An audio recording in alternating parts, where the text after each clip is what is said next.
you know, and he would talk about other actresses who do my role in this way where they were worthless whores, that they were, you know, fame hungry, you know, expletive, you know, just this. The point is, it felt really dirty to be an actor. Never mind that he was one. It was dirty that I wanted to do this job that I wanted to do, and I was doing the job of an actress. It was every time I was walking out of the house, he would ask me, "That's really what you're wearing, kid? Oh, I see." You know, I wore a dress to an event once, and I felt beautiful in it. Like, stupid as that sounds, I felt pretty in this dress I picked out, and I showed it him because you know, it's a carpet, it's red carpet, so it's like, you know, publicized, and I kind of thought it was weird he wasn't saying anything about it. You know, I left him to go do this red carpet, and I was like, "Did you see the you know, the event I went to?" You know, basically, I felt pretty, and I thought, like, "Did you see that?" You know, I wanted him to say something about that, I guess. And he said, well, this is after he stopped talking to me for some time, didn't tell me why. When he came back in my life, he wouldn't explain why he was acting different. He just kind of acted mad at me, didn't know what I had done wrong. And when I brought up the dress and the event, because it was an event to support a charity I was really involved with at the time, and I said, you know, "Did you see that thing?" And he said, yeah, I think the whole world saw that, kid. That's how they'll remember you. That's how the world will remember you. And I was like, oh, come on. I mean, it's like, but it, you know, I felt good in it. I felt good. And he said, yeah, kid, that's what you're putting out there in the world. No one will ever forget that. And that's all they'll see you as. That's what you wanted. That's what you were going for. You know, my dress was low cut. I get it. It's low cut. But I felt, you know, I felt really embarrassed and horrible that I wore that. I felt like, how could I have made that choice? Of course, you know, he's right. You know, you start to believe it. I started to believe that made a lot of sense, of course. Do you remember the first time that he physically hit you? Yes. Please tell the jury about it.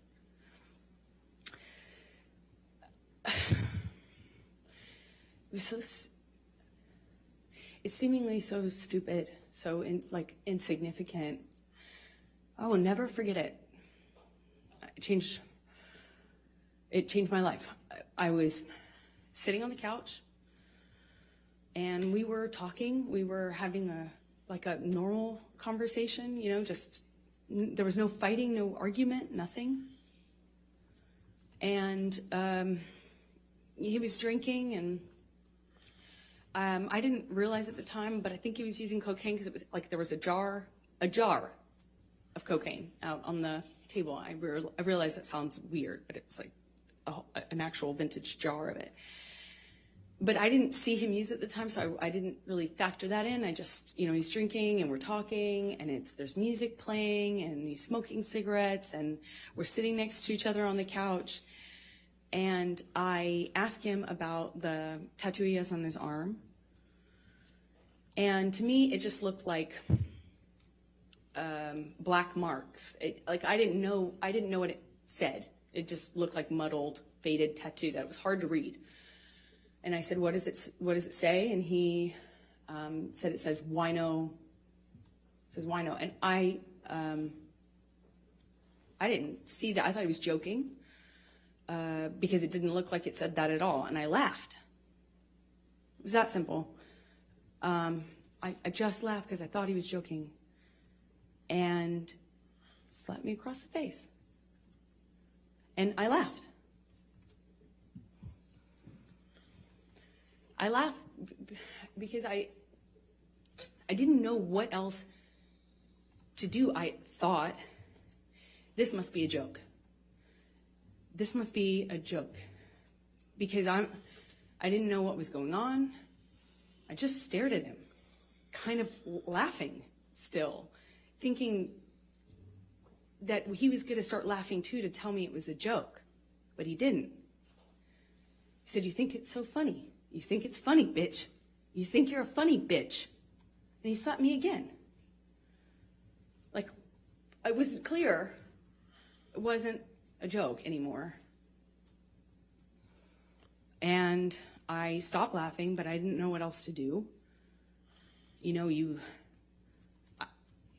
I didn't know what to do. You would think you would have a response, but I, as a woman, had never been hit like that. I'm an adult, and I'm sitting next to the man I love, and he slapped me for no reason, it seemed like, and I missed the point. It was that stupid. Second slap, I know he's not kidding, but I don't know what else to say or do, so I just stared at him. I didn't say anything. I didn't react. I didn't move or freak out or defend myself or say, "What are you doing? You're crazy." I just stared at him because I didn't know what else to do. And he slaps me one more time. Hard. I lose my balance. At this point, we're sitting next to each other on the edge of the couch, or I was on the edge of the couch. And I'm all of a sudden realizing that the worst thing has just happened to me that could possibly happen to you. I realized that I wish so much he had said he was joking, because it didn't hurt. It didn't physically hurt me. I was just sitting there on this carpet, looking at the dirty carpet, wondering how I wound up on this carpet and why I never noticed that the carpet was so filthy before, and I just didn't know what else to do. I didn't know what to say. I didn't know how to react. I just sat there thinking, how much time do I have till I figure out what I need to do? Because, God, did he just hit me?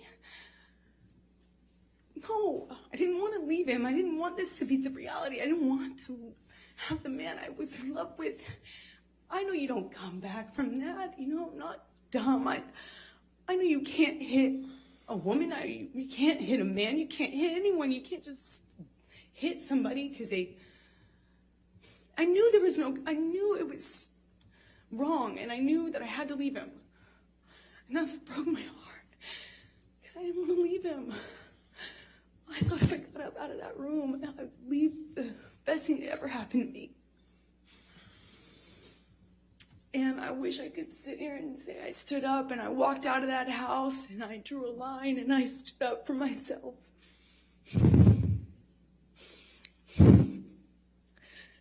I was just looking at the dirty carpet, trying to will myself to get up, to walk out of the door, because I knew I needed to.